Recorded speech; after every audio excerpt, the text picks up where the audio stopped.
Assalamualaikum warahmatullahi wabarakatuh. Kami daripada kumpulan 3 akan membentangkan tajuk bab 3, iaitu limpahan kemakmuran merentasi etnik.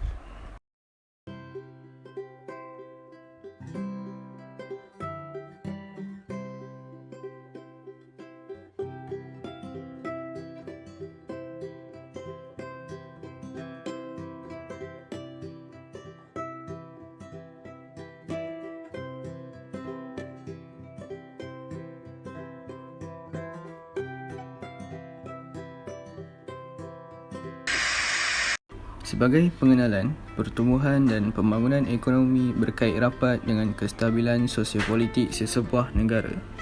Kekayaan negara perlu diagihkan dengan adil dan saksama agar semua etnik menikmati faedah pembangunan. Falsafah pertumbuhan dengan agihan menjadi panduan kerajaan untuk mencapai perpaduan. Pada awal kemerdekaan sekitar tahun 1970, isi rumah di luar bandar mencatatkan kadar kemiskinan yang tinggi berbanding dengan isi rumah di bandar. Isu kemiskinan menjadi semakin besar apabila terdapat hubung kait antara kemiskinan dengan kumpulan etnik tertentu. Sekitar tahun 1970, etnik Melayu kebanyakannya bekerja dalam sektor pertanian, perhutanan, ternakan dan perikanan. Etnik Cina pula lebih cenderung dalam sektor perdagangan, peruncitan, pelombongan dan kuari. Etnik India dan lain-lain adalah golongan minoriti dalam setiap sektor.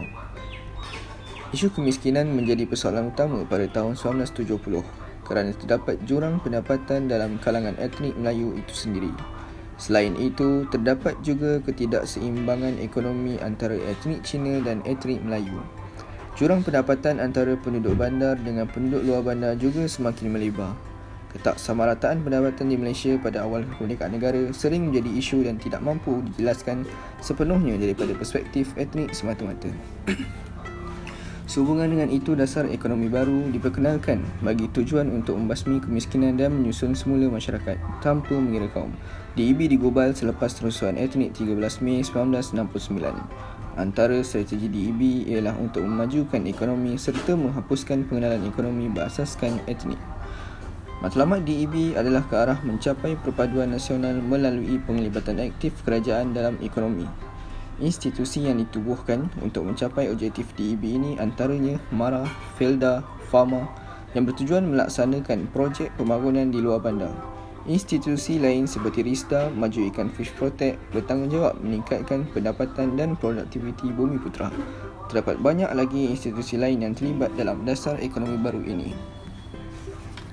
Akhirnya, kejayaan ekonomi Malaysia terbukti apabila dapat mengekalkan purata pertumbuhan ekonomi yang positif walaupun dalam krisis ekonomi. Selain itu, pembangunan manusia dari segi kadar kemiskinan, bilangan isi rumah miskin dan peratusan miskin tegar berkurang dari tahun ke tahun.